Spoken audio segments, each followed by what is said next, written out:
Hello all and welcome back to my channel. तो breakfast हो गया है रेडी। आज है खूब सारे फ्रूट्स और उसके साथ है थोड़ी सी गार्लिक ब्रेड्स। तो हम लोग खाने वाले हैं, अभी करने वाले हैं अपना ब्रेकफास्ट। तो मैंने सोचा आज मैं एक बहुत इम्पोर्टेंट टॉपिक कवर करूँ, वो है रिलेटेड टू मेडिसिन। ऐसी कौन सी मेडिसिन है जो कि बच्चे डे 1 से खाना स्टार्ट करते हैं और वो कम से कम 1.5-2 साल खाते ही खाते हैं, और ऐसी कौन सी SOS मेडिसिन हैं जो कि हम लोग को हमेशा हैंडी रखनी चाहिए। तो आज मैं डिस्कस करूंगी उनके बारे में। आई होप ये वीडियो आपके लिए इंफॉर्मेटिव हो। यस, तो चलिए करते हैं डिस्कस।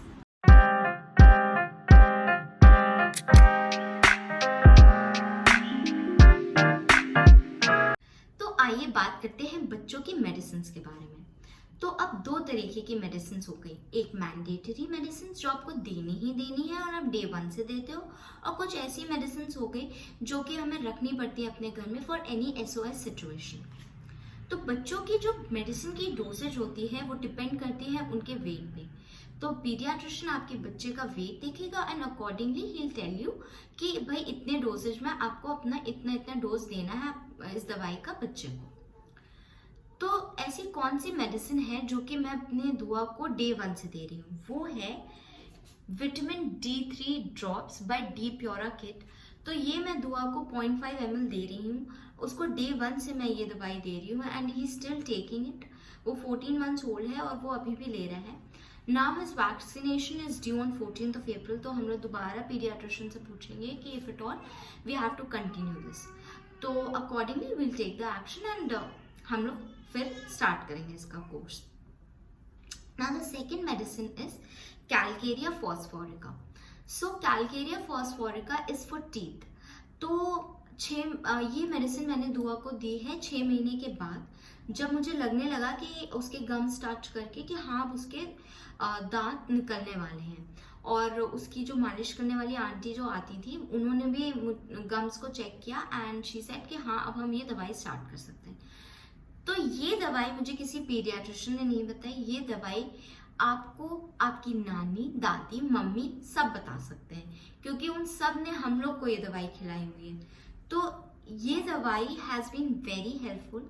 दुआ को ना ही कोई लूज मोशन हुआ और ना ही वो कोई क्रैंकी हुआ अपनी टीदिंग की वजह से। वैसे तो बच्चे क्रैंकी होते हैं बट हाँ टीदिंग की वजह से वो नहीं हुआ। तो this is very nice medicine और SBL में भी आपको मिल जाएगी। मेरी है, this is by doctor Willmar. So पहले हम लोग चाह रहे थे कि SBL से लें बट हमें गुड़गांव में मिला ही नहीं, तो हम लोग ने डॉक्टर विल्मर की ली and it is really helpful. This is a homoeopathic medicine, तो you guys can go for it. So this is Calcarea phosphorica and this is D-Pura. So these 2 medicines are mandate. मैं दुआ को देती हूँ ये medicine. D-Pura I am giving it from the day 1 और Calcarea आप तब दोगे जब आपको लगेगा कि आपके बच्चे के दांत आने वाले हैं। तो ये हो गई हमारी मैंडेटरी दवाई। अब ऐसी कौन सी दवाई है जो आपको रखनी है अपने पास फॉर एनी SOS सिचुएशन। तो पहली हो गई ये कॉलिकेट। तो जब दुआ क्योंकि दुआ पहले महीने उसने लैच नहीं किया था तो वो he was not completely, he was partially on the formula milk. तो जब तक दुआ फॉर्मूला पी रहा था उसको सिवियर कॉलिक का इशू था और वो बहुत रोता था। तो हम लोग के डॉक्टर ने कॉलिकेट प्रिस्क्राइब की थी कि आप कॉलिकेट दो and along with it I was also told to give this Neopeptine. ये it helps the digestive enzymes कि भाई अच्छे से काम करो, बच्चों को ज़्यादा दर्द ना पहुंचाओ। तो ये है एक Neopeptine and the other one is this colic aid. तो यूजुअली जितने भी पीडियाट्रिशियन हैं वो आपको कॉलिक एड या कॉलिक एड ही प्रिस्क्राइब करेंगे, या एक और आती है colic, I don't remember the name. तो यही कॉलिक से रिलेटेड ये दवाई है जो आपको डॉक्टर प्रिस्क्राइब कर देंगे। तो ये हो गई 2 दवाइयाँ कॉलिक से रिलेटेड। तो आप जब भी आप कभी भी बच्चे के वैक्सीनेशन पे जाओगे तो डॉक्टर आपको बच्चों को बुखार ना आए, क्योंकि वैक्सीनेशन के बाद यूजुअली बच्चों को फीवर आता है, तो डॉक्टर हम लोग को कुछ दवाइयाँ लिख देते हैं। फॉर इंस्टेंस डोलो ड्रॉप्स हो गई, क्रोसिन ड्रॉप्स हो गई और कैलपॉल की ड्रॉप्स हो गई। तो हम लोगों ने दुआ को क्रोसिन भी दी है, बट उस पर उतना असर नहीं करती। कैलपॉल ही बहुत सूट करती है उसको। ये तो हर बच्चे पे डिपेंड करता है कि उसको कौन सी मेडिसिन का कॉम्पोजिशन सूट कर रहा है। तो दुआ को कैलपॉल सूट करता है, हम लोग उसको बुखार में वही देते हैं। तो ये आपको ये भी डॉक्टर आपको लिख देगा। तो आपके पास ये 3 दवाइयाँ तो होंगी ही होंगी। तो मुझे याद है जब दुआ 8 महीने का था तो उसको फीवर आ गया था बहुत सिवियर। वैक्सीनेशन के थ्रू नहीं आया था वो, वैसे फीवर आ गया था उसको। मेरे को फीवर हुआ, फिर दुआ को हो गया। तो जब उसे फीवर आया, हम लोग ने अपने पीडियाट्रिशियन को, पहले तो मैंने उसको कैलपॉल दे ही दी थी क्योंकि मुझे पता है उसका फीवर उससे डाउन हो जाएगा। जब दे दिया वो सो गया, तो हम लोगों ने डॉक्टर को भी कंसल्ट किया कि क्या हमें देनी चाहिए उसे। फिर भी प्रिकॉशनरी अपने पीडियाट्रिशियन से पूछना, बिल्कुल बिल्कुल पूछना। कोई भी मेडिसिन हमें अपने बच्चों को नहीं देनी है बिना पीडियाट्रिशियन से कंसल्ट किए हो। So this is very important, very very important. तो आइए बात करते हैं बच्चों के अम्बिलिकल कॉर्ड के बारे में। तो जो बच्चों का अम्बिलिकल कॉर्ड स्टंप होता है, हमें उस एरिया को बिल्कुल ड्राई रखना चाहिए। और वो जो अम्बिलिकल कॉर्ड स्टंप होता है वो खुद ही ड्राई होकर 7 से 8 दिन में गिर जाता है। हमें उसको प्लग नहीं करना, हमें इस एरिया में कोई ऑइंटमेंट नहीं लगाना, कोई क्रीम नहीं लगाना। इस एरिया को हमें बिल्कुल ड्राई रखना है। बच्चे को भी नहीं नहलाना चाहिए उस समय तक जब तक कि आपका अम्बिलिकल कॉर्ड गिर नहीं जाता। आपको बच्चे को साफ करना है तो आप गर्म पानी में कपड़ा डालो और उसको साफ कर दो, बस। और जैसे ही अम्बिलिकल कॉर्ड गिर जाए, आप भाई अपने बच्चे को हर हर गंगे करके नहला डालो। पर अगर आपको लगे कि अम्बिलिकल कॉर्ड गिरने के बाद भी कुछ यहाँ पे रेडनेस है या कुछ इशू लग रहा है आपको, तो please consult your paediatrician and they will surely help you out. So अब हम बढ़ते हैं दूसरे टॉपिक पे, वो है वैक्सीनेशन। सो जब भी बच्चे को वैक्सीनेशन लगता है, चाहे वो नॉर्मल हो या चाहे पेनलेस वैक्सीनेशन हो, बच्चे को फीवर आता ही आता है। तो डॉक्टर हम लोग को कुछ मेडिसिन हैं वो प्रिस्क्राइब कर देते हैं कितने टाइम इंटरवल्स में देनी है और कितने डोजेज में देनी है। सो कुछ मेडिसिन होती हैं क्रोसिन ड्रॉप्स, डोलो ड्रॉप्स या कैलपॉल ड्रॉप्स। तो आई रिमेम्बर दुआ जब 8 महीने का था, उसको बहुत तेज फीवर आ गया था। मेरे को फीवर था और उससे दुआ को आ गया फीवर। तो मैंने उसको तुरंत कैलपॉल दी क्योंकि उसको क्रोसिन और डोलो नहीं सूट करती। मुझे ये पता था क्योंकि वैक्सीनेशन के समय मैंने उसको दी है, उसको सूट नहीं करती थी, उसको कैलपॉल करती थी। So it also depends on your child कि उसको कौन सी मेडिसिन का कॉम्पोजिशन सूट कर रहा है। ये चाइल्ड टू चाइल्ड डिफर करता है। तो दुआ को कैलपॉल मैंने दे दी जब उसको फीवर आया, और तभी हम लोगों ने अपने पीडियाट्रिशियन से भी बात कर ली थी।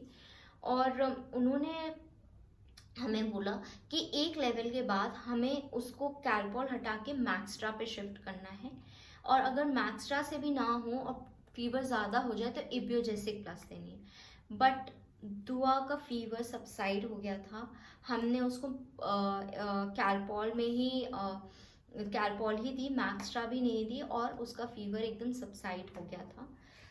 Touch wood for that. So ये हैं कुछ दवाइयाँ जो आपको रखनी है। बट हाँ, हर दवाई आपको सिर्फ और सिर्फ अपने पीडियाट्रिशियन से पूछ कर ही देनी है। वो ज़्यादा अच्छा बता पाएंगे आप लोगों को कि कौन सी दवाइयाँ बच्चे को कब देनी है, क्योंकि आजकल कौन सी चीज़, कौन से वायरस आ रहे हैं उन्हें ज़्यादा अच्छा पता है, कौन सी मेडिसिन बच्चे को किस समय सूट करेंगी वो बहुत अच्छे से आपको बता पाएंगे। दुआ को फीवर आया तो उन्होंने हम लोग को कैलपॉल के साथ साथ कुछ और दवाइयाँ भी लिखी, जो कि थी नेजल ड्रॉप और म्यूकोलाइट। म्यूकोलाइट इज़ फॉर क्लियरिंग योर कफ, और नेजल ड्रॉप की आपके नोज में कोई ब्लॉकेज ना हो बच्चे के। तो ये कुछ दवाइयाँ उन्होंने लिखी। But to be very frank, हमने वो दवाइयाँ नहीं यूज़ की हैं दुआ पे। हम रिलाई करते हैं अजवाइन पानी पे। तो कभी कभी दवाइयों को हमें छोड़ना पड़ता है और देसी नुस्खे अपनाने पड़ते हैं। तो अजवाइन पानी has done wonders for my little दुआ। उसके आज तक नज़ला नहीं हुआ है, और मैं आपको सच बताऊं तो जब से मैंने दुआ को कंसीव किया है मुझे भी नज़ला नहीं हुआ है। हम लोग नज़ला फ्री फैमिली हैं क्योंकि हम अजवाइन पानी पीते हैं। मैं भी अपने घर में भी सबको रिक्वेस्ट करती हूँ कि भाई अपना ज़ुकाम हटाओ, फीवर हटाओ, अजवाइन पानी पियो। तो अगर आपको टेस्ट करना है ये नुस्खा तो पहले आप लोग पीजिए, क्योंकि जितनी भी ब्रेस्ट फीडिंग मदर्स हैं अगर वो अजवाइन पानी पीती हैं तो बच्चे के टमटम में वो दूध के थ्रू चला जाता है। तो ये एक बड़ा ही अच्छा मेरे लिए रहा है। दुआ के साथ दुआ को जुकाम नहीं हो पाया इसी वजह से। Touch wood, touch wood, touch wood. So तो ये एक बहुत ही अच्छी चीज़ है। हमेशा हमें दवाइयों पे भी नहीं रिलाई करना चाहिए। हमें अपने घर की बड़े लोगों से, मम्मियों से, दादियों से, नानियों से सबसे पूछना चाहिए कि क्या ऐसे देसी नुस्खे हैं जो कि हम अप्लाई कर सकते हैं और दवाइयों से बच सकते हैं। अलॉन्ग विद इट दुआ के डैडी कुछ एक्सरसाइज करवाते थे उसकी टमटम को रिलेटेड, जैसे कि यहाँ पर उसके टमी को ऐसे ऐसे वो मसाज करते थे, फिर उसका पैर फोल्ड करके उसके टमी तक लाते थे तो उसको रिलीफ आता था, वो गैस पास करता था। So there are few things, few exercises also जो कि बच्चों पे की जाती हैं जिससे बच्चे को रिलीफ आता है। उनकी बहुत सारी यूट्यूब वीडियोज़ हैं, आप देख सकते हो और अपने बच्चे को इस पेन से रिलीफ दिला सकते हो। तो आज हम लोगों ने डिस्कस की बहुत सारी मेडिसिन के बारे में और ऑल्सो उनके साथ कुछ देसी नुस्खे जो कि बहुत इम्पॉर्टेंट हैं कि हम हर समय बच्चे को दवाई ना दें पर देसी नुस्खे भी दें, जिसकी वजह से बच्चा हमारा हमेशा दवाई पे ना रिलाई करे। तो पहली बात की हम लोगों ने विटामिन D3 के बारे में, जो कि बच्चे को डे 1 से डॉक्टर प्रिस्क्राइब कर देता है और वो हमें देनी ही देनी होती है। फिर होती है कैल्केरिया फॉस्फोरिका जो कि बच्चों के टीदिंग के समय में हमें देनी होती है, क्योंकि बच्चों को उस समय बहुत लूज मोशन भी हो जाते हैं और वो सुपर क्रैंकी हो जाते हैं, तो उसके लिए हमें कैल्केरिया फॉस्फोरिका देनी है। और तीसरी चीज़ जो अभी मैंने डिस्कस की वो है कॉलिक से रिलेटेड, तो बच्चे को कॉलिकेट, न्यूपेप्टीन या कॉलिक मैक्स देनी है अगर बच्चे को कॉलिक हो रहा है। फिर था हमारा बच्चे का अम्बिलिकल कॉर्ड को हमेशा ड्राई रखना है, बहुत ज़रूरी है ये। उसमें एरिया को पे कोई ऑइंटमेंट नहीं, कोई क्रीम नहीं लगानी है। फिर थी बच्चों की फीवर वाली दवाइयाँ, जैसे कि हो गई क्रोसिन ड्रॉप्स, डोलो ड्रॉप्स या कैलपॉल ड्रॉप्स। हाई फीवर है तो मैक्स्ट्रा या इब्यूजेसिक प्लस। देन हम लोगों ने बात की कि बच्चों की नेज़ल ड्रॉप्स क्या होती हैं और कफ क्लियर करने के लिए म्यूकोलाइट। बट जितनी भी दवाइयाँ हैं हमें सारी दवाइयों के लिए हमें अपने पहले पीडियाट्रिशियन से कंसल्ट करना है, तभी हम लोग को आगे बढ़ना है। तो गाइस, अगर आपको लगता है कि आज की वीडियो अच्छी है तो please like it, share it and subscribe to my channel. Thank you for watching. Bye bye.